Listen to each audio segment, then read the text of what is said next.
எங்க வீட்டுக்கு காவலுக்கு நிக்கிற நாய் சாதாரண நாய் இல்ல. பழங்காலத்து அபூர்வ விலங்கு.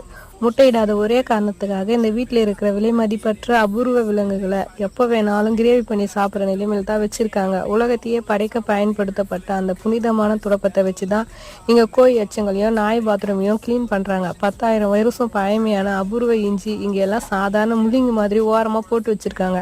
அந்த தோட்டத்துல விளைஞ்சு கிடக்கிற எல்லாமே தேவருங்க சாப்பிட்ற மந்திர பயங்கள். ஆனா இது எல்லாம் தெரியாத அந்த அப்பாவி பொண்ணு இது எல்லாமே ஒரு பைய குப்பைன்னு நினைச்சுக்கிட்டு இருக்கா.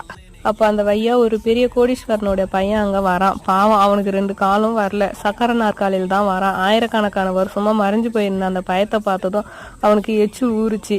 அந்த பொண்ணு அவனோட நிலைமையை பார்த்து பரிதாபப்பட்டு ஒரு பயத்தை எடுத்து அவனுக்கு கொடுக்குறான். அந்த பயத்தை அவன் ஒரு கடிதான் கடிச்சான். அவ்வளோதான். அந்த நிமிஷமே அந்த மேஜிக் வேலை செய்ய ஆரம்பிச்சுது. அந்த 2 காலும் பயபடி குணமாகி அவன் எழுந்து நடக்க ஆரம்பிச்சிட்டான். அவனோட கால் எல்லாம் ஸ்ட்ரென்த் ஆகிறத பார்த்து அவனுக்கே ஆச்சரியமாயிடுச்சு. அந்த பொண்ணுக்கு நன்றி சொல்றதுக்காக அவளோட பாடி கார்டாவே இருக்க சம்மதிக்கிறான்.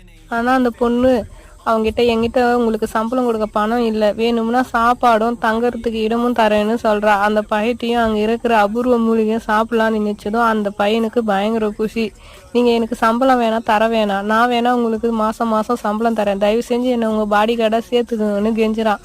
1 கோடி ரூபாய் கொடுத்தாலும் கிடைக்காத பொக்கிஷம் அங்க சாதாரணமா குப்பையா இருக்கே, அதனால அவன் பாடி கார்டா சேர்ந்துக்கிறான்.